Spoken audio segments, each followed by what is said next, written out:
Chapter 10, Part 2 Topics. Vetoes. William Cullen Bryant. Municipal reform message. Official protest against the interference of United States troops with the legislation of Louisiana. Receives the degree of LL.D. from Yale College. Habits of labor. Second annual message. Utica Convention. Fifth Avenue Conference. Views of civil service reform. Nominated for the presidency. The governor startles the reader at the outset by the statement that for the 5 years preceding his election, the cost of repairs on the canals had cost the state over $5 million more than the revenue received from them in tolls. He then sets forth in detail the processes by which the contractors, in collusion with the engineers and canal board, get pay for work never done and excessive pay for what they did. He cites 10 cases in which he compares the sums paid by the state with the sums for which the contractor agreed to do the work at the lettings made by the commissioners. The amount in the latter case was $424,735, in the former $1,560,769, showing that the state paid nearly 4 times what was due for the work done under contracts which were still draining the treasury, and with no prospect of termination. We are not to look for the causes of these evils, says the governor, in the general laxity of official and political life, which certainly has sins enough of its own to answer. The interest which fattens on abuses of public expenditure is intelligent, energetic, and persistent, acting as a unit. It takes part through its members in the organization and the doings of both political parties, seeks to control nominations, rewards friends, punishes enemies, and it begins to operate by every form of seductive and coercive influence upon public officers as they are elected. The governor concluded his alleged message by recommending that a commission be appointed to investigate the abuses with a view to appropriate legislation. The fullness, boldness, and directness of his charge produced a profound impression not only throughout the state, but throughout the country. It was the first time the numerous and powerful class who had profited most by canal expenditures had been so seriously arraigned at the bar of public opinion by any chief magistrate. It was a declaration of war against a caste who claimed to hold the balance of power in both the great political parties. Should he prevail, his example would naturally spread, and in time establish a policy of administrative reform which would be fatal, politically at least, to a large section of the class which controlled the political organizations of the country. Should he fail, it would be a failure in which only the wicked and stupid could triumph. It would discourage the patriotic, depress, if it did not extinguish, all hope of reform, and would teach the young ambition of the country that it must make its alliances with the corrupt and selfish elements of its party if it wished to share in party distinctions. Of the many thousands who admired and commended this message, few appreciated the courage and faith required to make it. In a similar struggle with the baser elements of his party, Silas Wright, in the zenith of his fame and popularity, 40 years ago, was struck down and exiled from public life. With the fate of such an illustrious victim before his eyes, Mr. Tilden did not hesitate to give the public enemy battle. He preferred to perish like Icarus in attempting great things, than to connive at the cancerous abuses which were gradually eating away at the victuals of our political system. Besides, he had a firm faith in the readiness of the people to sustain any well-concerted, practical effort in the direction of honest government. The legislature, though containing many of the most notorious canal jobbers and their political defendants, was obliged to yield to the irresistible impulse which the governor's message had communicated. He was promptly authorized by a joint resolution of both houses to appoint a committee of investigation, to break the effect to be apprehended from an investigation to be made by any such commission as the governor was likely to name. The canal interest in the legislature procured the assembly to create another commission of its own to discharge the same duty. The purpose for which this commission was constituted was soon revealed by an application from them on divers plausible pretexts to be a due-in to the governor's commission. The invitation, so manifestly designed to render any investigation abortive, was of course promptly declined. The consequence was that the Assembly's commission soon abandoned all pretense of an investigation, and little or nothing more was heard of it.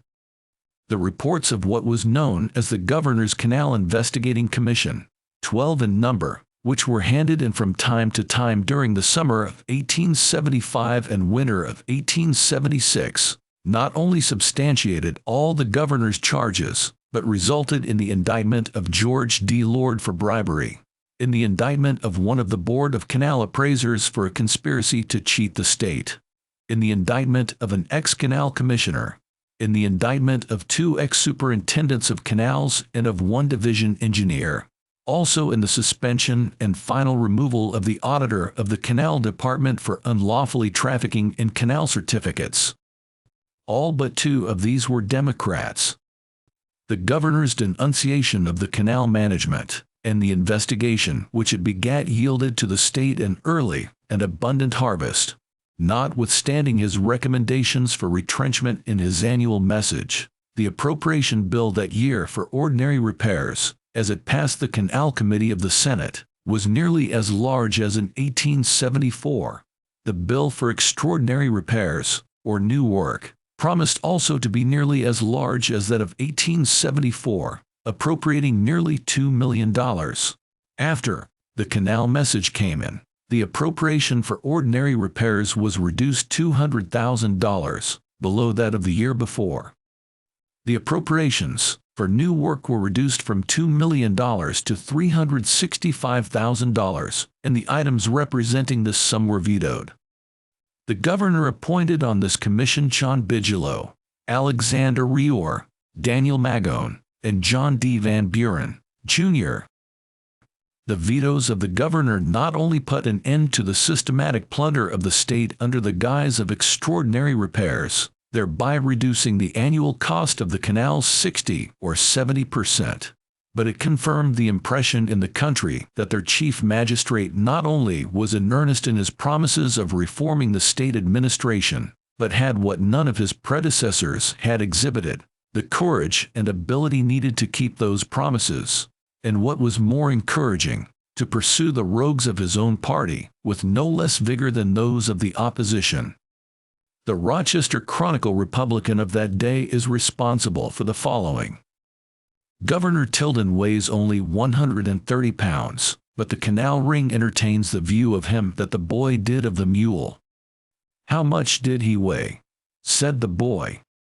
Well, I only weighed one of his hind legs, and I calculate that weighed about 7,000 pounds. His engrossing political preoccupations in these days did not render the governor unmindful of his old friends, and a few weeks after his inauguration he invited one of the earliest and oldest of them, the late William Cullen Bryant, with his family to spend a week at the executive mansion.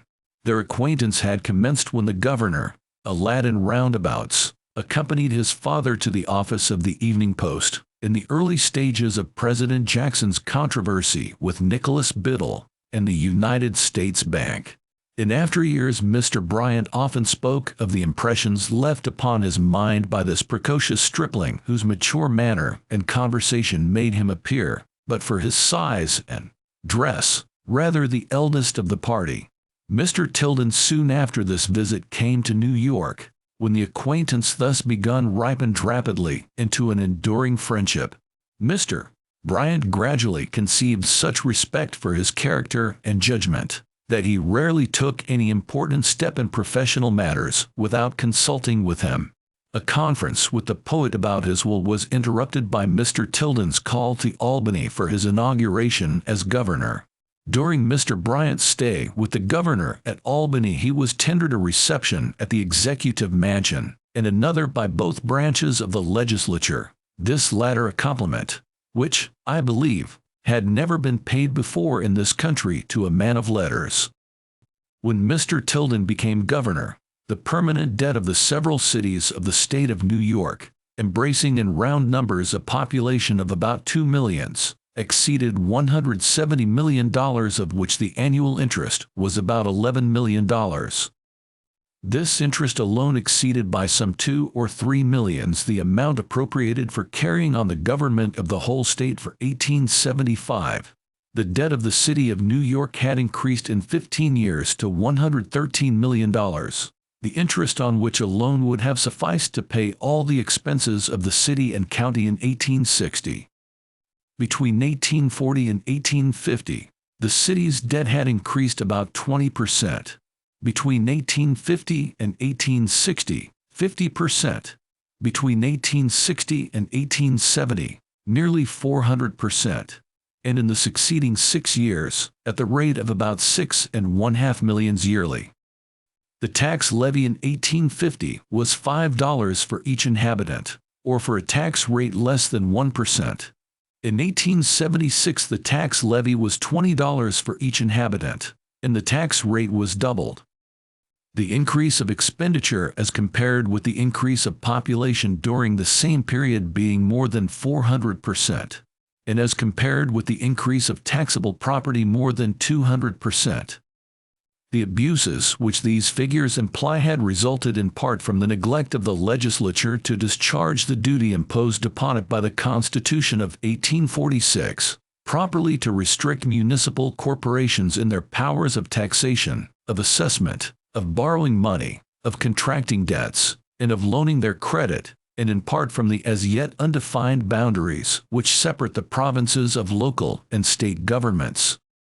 The familiarity with the abuses consequent upon this neglect which Mr. Tilden had acquired in his 4-year struggle with the Tweed ring made him feel it to be his duty to embrace an early opportunity of urging upon the legislature a prompt compliance with its long-neglected constitutional duty.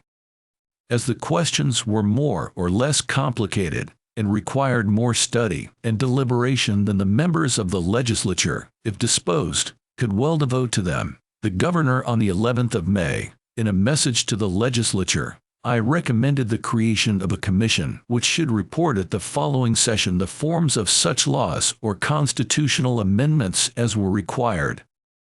This message resulted in the appointment of a commission consisting of the following eminent citizens of the state, without distinction of party: William M. of Arts, Oswald Doddendorfer, William Allen Butler, James C. Carter, Judge Lott, E.L. Godking, Simon Stern, Joshua Van Cott, Edward Cooper, Samuel Hand.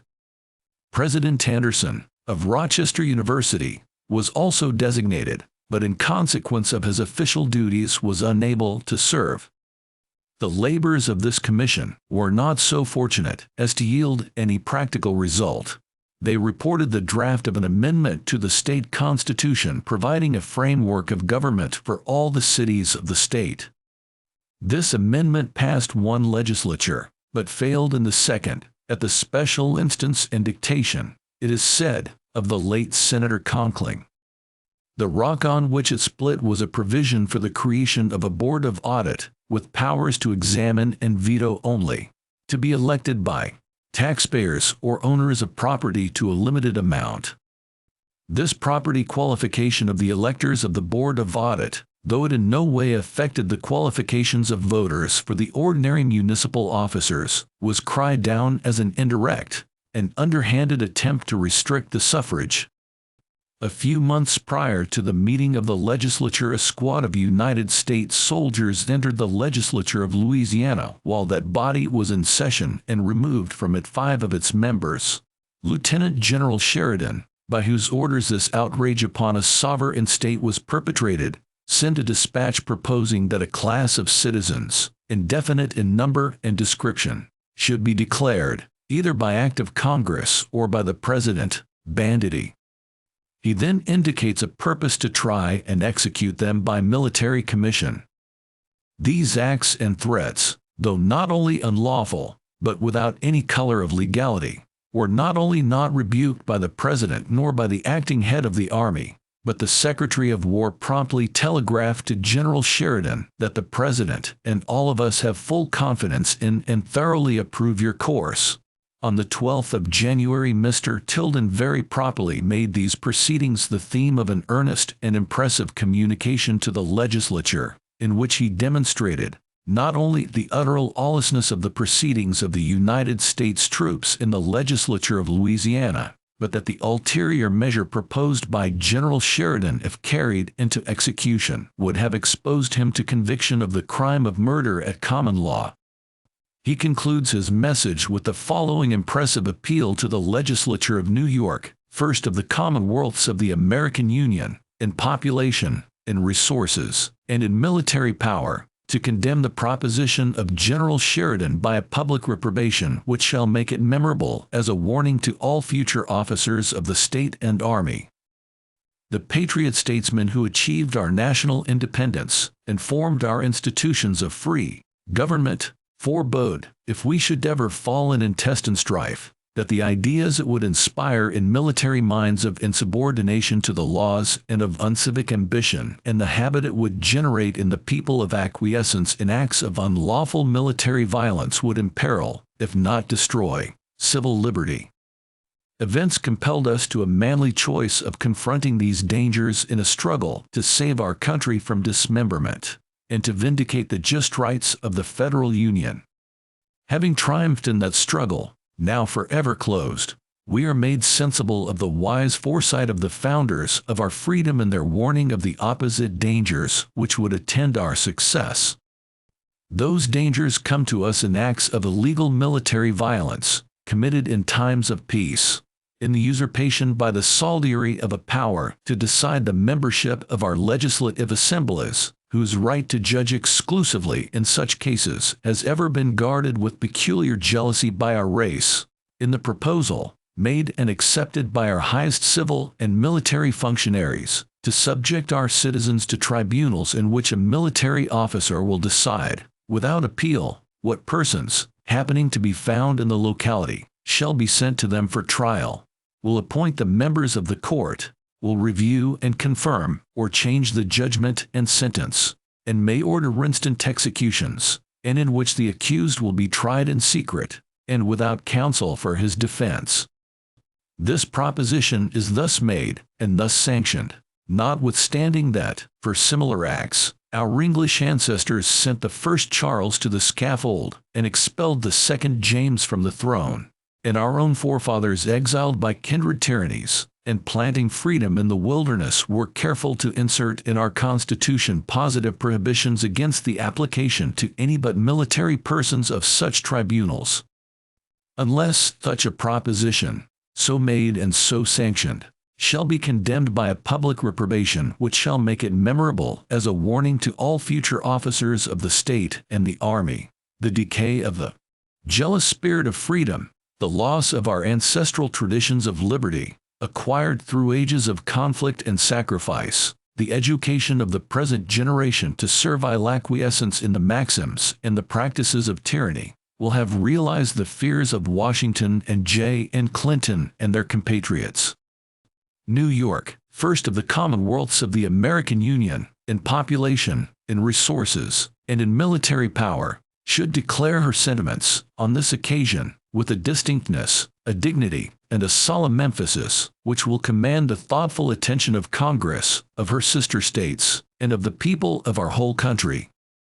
With the same unanimity with which she upheld the arms of the Union in the past conflict, she should now address herself to the great and most sacred duty of re-establishing civil liberty and the personal rights of individuals, of restoring the ideas and habits of freedom, and reasserting the supremacy of the civil authority over the military power throughout the Republic. Through the adoption by the legislature, however, of many of the financial measures recommended in the governor's messages, and by a discreet but vigorous exercise of the recently enlarged veto power of the executive, the governor was fortunate enough to secure a reduction of the state tax, the first year of his administration, about 17%. And to inaugurate financial policies which led to inconsiderable further reduction the following year. In the summer of 1875, and after disposing of the business bequeathed to it by the legislature, The governor yielded to what seemed a general desire of his friends in the western part of the state that he should make a tour through the canal counties. He left Albany on the 8th of August and went direct to Buffalo, where he had accepted an invitation from the Board of Trade to a public reception on the 10th. In reply to a toast in his honor, he of course referred to what he had been doing during the winter to cheapen canal transportation, in which his audience were specially interested. He next incited them to elect to the legislature, the following winter, representatives who would cooperate with him in his efforts for canal and administrative reform, by the promise that, whereas we this year reduced the taxes from 7 1/2 to 6 mills, next year we will put them down to 4 1/2 mills. Footnote: the reduction in state tax from that of the preceding year was $2,711.34. But, he added, there is something more important, of deeper concern to human society, than these material advantages. We have lifted the standard of public and official morality in the country. We have awakened a sense of justice and duty among the people. Gentlemen, the cause will not fail. In the last session it was often betrayed, sometimes defeated, and generally obstructed, but it will go on to a complete triumph. Whoever shall dare to obstruct or oppose it will fall, not to rise again. I know there are men of selfish interests who have not yet learned that the old age has gone out, and the new age has come in. The audience applauds. There are public men seeking popular favor who still think that the way to success and honor is to combine selfish interests to pile canal ring upon tweed ring, and so rule the people of this free state. According to the measure of my ability, I humbly represent the common sense of the people of this state, the farmers, the mechanics, the laborers, the men of business, the moral sense and purpose of the community against its selfish and fraudulent interests. Now, men of Buffalo, I ask you today to consider what is to be your part in this work. While about your various callings and industries, you leave the government to take care of itself, and men who mean to make money by plundering you give their nights and days to study out the methods. They are always at conventions and caucuses. They go to the legislature, and, while you are reposing in fancied safety, are plotting against your interest and rights.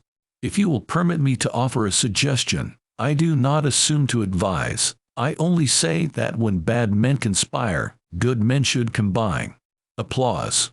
And if you will be as earnest, and determined, and persistent, in demanding that the right shall be done, politicians will court your favor, and not the favor of the canal ring, or any other ring. What concern have you by what name a man is called who goes to Albany to misrepresent your interests and duties? Is it any satisfaction to a Republican that that man is called a Republican, or to a Democrat that he is called a Democrat? Does it make any difference what livery he wears to serve the devil in? Laughter and applause. I say you have but to assert your rights, and they will be respected.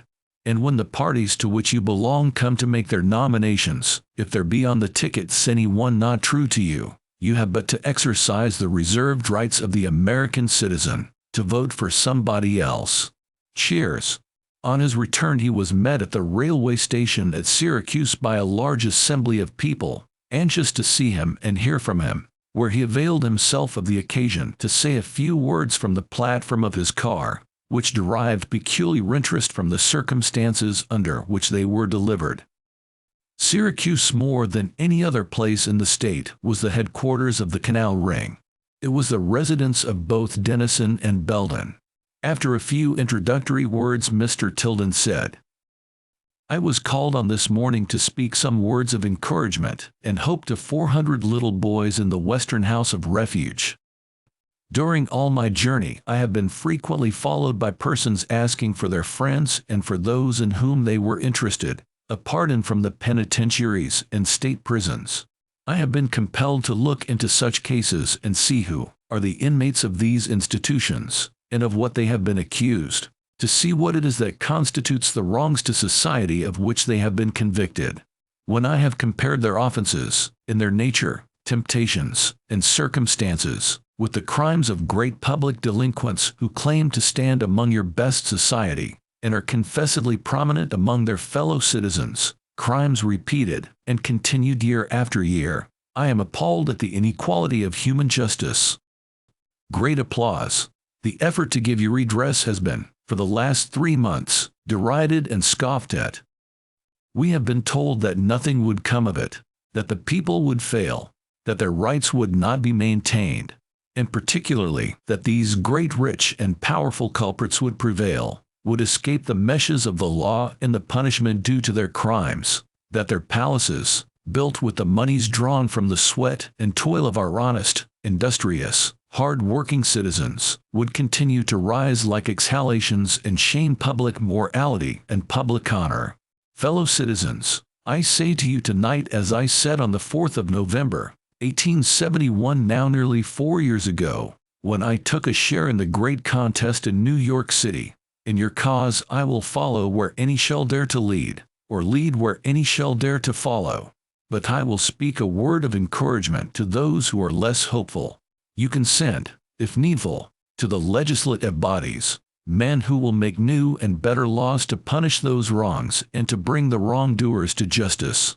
If our legislative bodies and public officers fall short of their duty, the people can wreak all the powers they have delegated, can renovate the administration of justice until those eyes represented in Roman statuary as blind will be made to see substantial right and genuine law. Great cheering. The governor left Syracuse about noon of the 12th, and 2 hours later was in Utica, where he dined with Senator Kernan. He was serenaded in the evening at his hotel, and in response to the calls of the crowd assembled to greet him, made a brief address, mainly upon the themes which were the features of his discourses at Buffalo and Syracuse. The next morning he visited the state lunatic asylum, and then left for the capital. At the principal intervening stations, notably Herkimer, Little Falls, Street Jonesville, Fort Plain, Palatine Bridge, Fonda, and Amsterdam, crowds of people were gathered to salute him with bands of music and the firing of cannon. At each of these places he made brief addresses. On reaching Albany he learned that, in anticipation of his return, the assembly chamber was thronged with people gathered there to welcome him, and in spite of the fatigues of his journey, he was obliged to drive directly from the station to the Capitol. In response to an address of welcome from Mr. Lansing, ex-mayor of Albany, and then chairman of the Democratic County Committee, he referred briefly to some of the incidents of his excursion, emphasized the importance of the example of New York in the great work of administrative reform, because of her superiority among the states in population and resources, and then excused himself from addressing them at length, saying, I have spoken more or less at length in the open air to 11 different assemblages of our citizens within the last 24 hours, and find that I am beginning to be hoarse and to speak with some inconvenience. Accept my cordial thanks, not on behalf of myself alone, but for the whole people interested in the cause that has elicited these expressions of approval and respect. A few weeks previous to his setting out on his western tour, the governor received the following communication from the trustees of Yale College. Yale College, New Haven, Connecticut, July 5, 1875. So, I have the honor to inform you in an official way that the president and fellows of this college at the recent public commencement conferred upon you the honorary degree of Doctor of Laws, and in connection with that act enrolled you with the academical graduates of the college in the class of 1837. In thus recognizing the eminent public services which have so abundantly deserved the honorable regard of all public-spirited men, the corporation are especially proud to recall the fact that the foundations of your educational training were in part laid here, and to claim you in virtue of this former connection as an alumnus of Yale. Very respectfully, your obedient servant, Franklin B. Dexter, Secretary. His Excellency Governor Tilden. The impression made upon the country by the governor's several communications to the legislature and his vacation speeches during the first year of his administration, not only in his own state, but upon the whole country, was extraordinary, No one had achieved so great a national reputation in so short a time. No one had ever before achieved such supreme authority over his party in the state of New York. In all party questions his opinion was the first to be sought, and his decisions were apt to be final. Even those who had been disaffected by his denunciations hesitated to differ with him openly. He began to be talked of as the successor of President Grant. The talents which he had exhibited as a party leader had already raised him a head and shoulders above any competitor in his own party, while his success as a reformer of administrative abuses seemed to designate him as precisely the sort of chief magistrate then specially needed at Washington. He inspired the Democratic Party of the nation with a confidence and with hopes which for a quarter of a century they had never once dared to indulge, while the Republicans began to experience a corresponding alarm. Though Mr. Tilden had always been more or less active in politics, he had never shown any inclination for official life, and while encouraging his nomination by the Democrats for governor, no Republican dreamed that he was planting an acorn from which presidential timber might mature. When, however, the accounts came in of his progress through the state, of the throngs that flocked to see him and hear him wherever he appeared, of the enthusiasm with which every speech he made was received, the Republican aspirants at Washington called a halt, and signified to their friends in the press that Mr. Tilden was beginning to cast too long a shadow. The Tribune said of the governor's tour the morning after his return to Albany, "These demonstrations have filled a great many Republican politicians with alarm. Mr. Tilden, they think, is making himself too popular. The party papers have taken the cue. Some of them suppress all mention of the governor's journey, and destroy their reputation as chroniclers of news by keeping their readers in ignorance, so far as they can, of one of the most suggestive and interesting events of the day. Meanwhile, however, the public goes on cheering and applauding. If the governor is trying to make political capital, we wish all the candidates for the presidency would set about making it in the same manner." The New York Express of the same day said that the governor's ovation along the line of the canal had hardly been equaled since the visit of Daniel Webster, 25 years since, on the opening of the Erie Road. The welcome was a spontaneous recognition of public virtue and private fidelity, and the only thing to regret about it is the fact that the ovation has brought down upon the governor the assaults of the boiled-down Republican press of the state. The Journal of Commerce referred to his trip in these terms: "The people of this state know what the governor has done to expose and break up the canal ring, and they are deeply grateful for it. It is said that gratitude is a lively sense of favors to come, and the proverb is more than half true when applied to the popular feeling toward Governor Tilden. The people cheer him partly because he is the first governor who has dared to make war on the canal thieves, and has carried on the reform to an important stage, but they applaud him still more because they look upon him as one who may be trusted to continue the fight until a substantial victory is won." The New York Nation said, "Mr. Tilden has been making a sort of progress through the state, addressing crowds in the towns through which he passed, on the subject of reform. He has spoken very plainly about it, and told his audiences that what was meant by reform is not electing straight-out Democrats nor Jeffersonian Democrats, nor rallying, nor wheeling into line, nor even hurling the corrupt centralizer from power, but the election of honest men of whatever party to do the work of the government." His remarks seemed to have struck the assembled multitudes very favorably, and it would appear from their manifestations of approval that this is just the sort of thing they mean by reform themselves. The Boston Advertiser said, "Governor Tilden is pressing his campaign against the canal robbers with vigor, and winning no little credit for himself by his plainness of speech wherever he can get an opportunity to talk about them. There appears to be an apprehension among Republicans in New York that he will make too much capital out of them. The way to prevent that is for Republicans, instead of disparaging his efforts in that direction, to join forces with him and make it difficult for anyone to get party capital out of the canal question. The Louisville Commercial said, Governor Tilden, of New York, is doing so much for reform by his attacks on the canal ring of that state, and by the persistency and shrewd intelligence with which he follows them up, that nothing is to be made for good citizenship by showing that he has been influenced by his political aspirations to be more dilatory or more diplomatic in some of his proceedings than his attitude toward the evils to be remedied made exactly the correct thing. He is a good man, of the class we need in politics, and he is proving his worth by his works. The Baltimore Gazette said, Governor Tilden's 11 addresses in his tour are worthy of preservation as model political utterances. He is a man who yet believes in principles.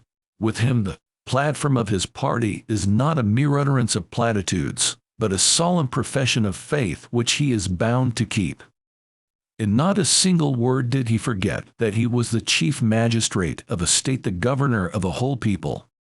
Never partisan, his appeals went to men of every political opinion to stand upon the high plane of the public weal. It is a matter of surprise that almost without exception the Republican organs of New York refuse to support the governor in his efforts for reform, not because they are opposed to corruption, but that they have not the sagacity to see that in the end he will triumph, and that their opposition will prove disastrous to their party. Harper's Weekly said, Those who say that the governor's action is a mere political trick, and that he means nothing, evidently forget that they are speaking of the man who, when he once took hold of the Tweed prosecution, joined in pushing it relentlessly to the end. The war upon the canal ring is not a party question, and only the merest party spirit would decry it. The hostiles of the federal administration were in hot pursuit of the governor. An election of state officers was at hand. Should his party be successful, and his reform policy be approved by the people, such result could not be regarded otherwise than as a stern rebuke of the federal administration from the most populous, wealthy, and influential state of the Union. On the other hand, should they fail, the result would disarm the governor and paralyze the cause of reform. The issue was a grave one for both parties, and gave to the approaching fall election unusual importance. The New York Evening Post, commenting upon the situation, said, We urged the political conventions of last autumn to speak out boldly about this very question of canal abuses, to direct attention to the bad and extravagant management of our state prisons, or at least not to overlook the important constitutional amendments which were directly before the people. But not one of these subjects was mentioned in either platform. The credit of the present attack on the well-fortified canal ring has, therefore, become largely a personal one, and the question which the honest citizen must ask himself this autumn, when depositing his ballot, is how can I, with my vote, give most assistance to Governor Tilden in perfecting his reformatory labors? This way of putting the matter will be, of course, very unpleasant to the journals and men who make their party's success their highest object. But the course of the most influential Republican journals in the state is leaving no other question at issue. It was to arouse the people to a due sense of the importance of this election, and to enlighten them as to the consequences of a reactionary policy, that the governor had decided to make his progress along the canal in August, and which decided him to continue to meet the people in different parts of the state from time to time for the purpose of explaining to them the nature and gravity of the issues at stake. Of these later addresses, perhaps the most notable in certain respects was pronounced in his native county at the fair of the Columbia County Agricultural and Horticultural Society on the 28th of September. I quote his remarks as reported in the Daily Prince. Citizens of the County of Columbia, I have been attracted to this great gathering of the farmers of Columbia County today by pleasing recollections, and by the most interesting associations of childhood and of youth. It was in one of the loveliest of your beautiful valleys that my eyes first opened to the light of heaven. In your cemetery, which we passed on our way hither, repose what was mortal of an uncle of my mother, a father by adoption, who, in my early years, I was accustomed to regard as a teacher. Farther off, in your soil, are gathered 2 or 3 generations of my ancestors. It was here in the county of Columbia that I learned my first lessons in the great questions that have interested our country from that time until the present. This kinsman to whom I have alluded was taken prisoner in the War of the Revolution, and marched having been stripped of his clothing and his shoes to Quebec. Every one, so far as I know, of my forefathers of the military age served in that great struggle, and in my early days I listened intently to their relations of memorable events in the early history of America. It was in their presence, from their teaching, and by their example that I learned to idolize my country as the chosen home of the toiling millions, and looked forward to see it embrace vast communities of prosperous, happy citizens. Fellow citizens, I congratulate myself on having this occasion and this opportunity on which, after an interval of years, to meet you. I do not propose today to address you in regard to questions of agriculture. It is true, in my early years I saw much of farming and of farmers, but I know I should not attempt to instruct you on questions of this character, for you know infinitely more about them than I do. I am a descendant of a race of farmers. I am the first of my family for 300 years who has not been devoted to the tillage of the soil. It is natural, therefore, that I should feel great interest in this class, and pleasure in this opportunity to exchange friendly greeting. In very early years the fanning classes in the state of New York were the governing class. They formed 75% of all the voters. It was from them that the great men sprung who then administered the affairs of the state, and through whom it has risen to its present eminent place among the states of the Union. Since that time the state has greatly more than doubled in population, but the farming classes remain in numbers what they were 30 and 35 years ago. And yet today, except in the single state of Illinois, the farmers of New York are the most numerous and the most powerful of any of the class in any of the states of the Union. It is for you to assert their rights and to carry forward the great objects of free government in our fortunate and happy country. I am of a race that was taught to believe, and I myself believe, that free institutions, government of the people, by the people, for the people, depends more largely upon the farming class than upon any other. I therefore on this and on all occasions invoke their cooperation for the purpose of preserving and developing our American system. Fellow citizens, if I were to talk to you about the culture in which you are engaged, no doubt I could point out what and who your enemies are. I could point out what agency it is that destroys your crops. I could allude in particular to the potato bug, with which the farmers of this county are particularly familiar. But I have to say to you that there is a bug far worse than the potato bug, a bug that consumes not merely your potato crop, but that consumes every one of your crops, consumes them partly before they are gathered and consumes more after they are gathered, and that is the tax collector. This little animal appears every year. You may have straggled and toiled, you may have worked in your field and in your workshop, but he eats up your substance at the end of the year. In this country far too much of the net earnings of society, far too much of the fruits of labor, are consumed in carrying on the government, and there ought to be a stricter economy in our affairs, both in the town, in the county, in the state, and in the Union. Within the last 10 years, there has been taken from the fruits of industry in the American Union $7 billion to carry on the government $700 million in each year. Think what a monstrous and appalling amount, expended for these purposes, is less than 3½ years of taxes. You are very proud that you are the greatest gold and silver producing nation of the world. You boast that on your broad areas of fertile soil you raise crops to send abroad, to eke out the supply necessary to feed the populations of the old world. You send forward your grain, gathered from every part of the United States. You send meat, you send cheese, you send other products of the farm.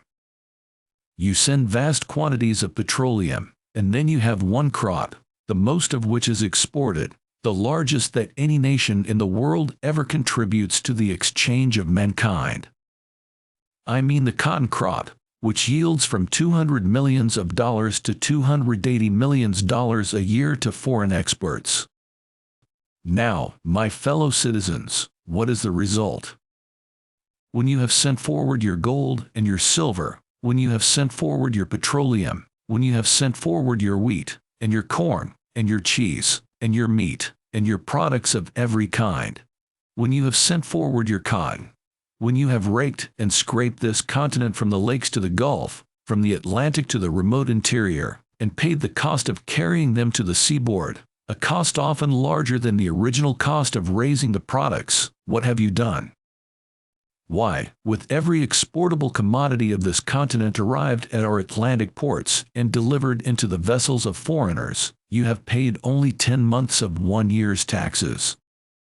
In a speech which I made 7 years ago, I pointed out this condition of things, and I said that while you could pay what you do pay during the swelling of values, out of the froth of apparent and illusory wealth, when prices should come to settle to their ordinary condition, as they were sure to do, and nothing could prevent them from doing, then it would take not merely your earnings, it would take not merely your income, but it would trench upon your capital itself to pay such taxation. And now, gentlemen, while it was then difficult to get an audience, or find willing cars to listen, that change has come. It is upon you. No human contrivance, no act of government, can prevent the reaction that has grown out of a fictitious condition of values. When it disappears and prices recede, then there settles around you, like a dark cloud, this weight of taxation, which you should have first seen and avoided years ago. End of chapter 10, part 2 of 3.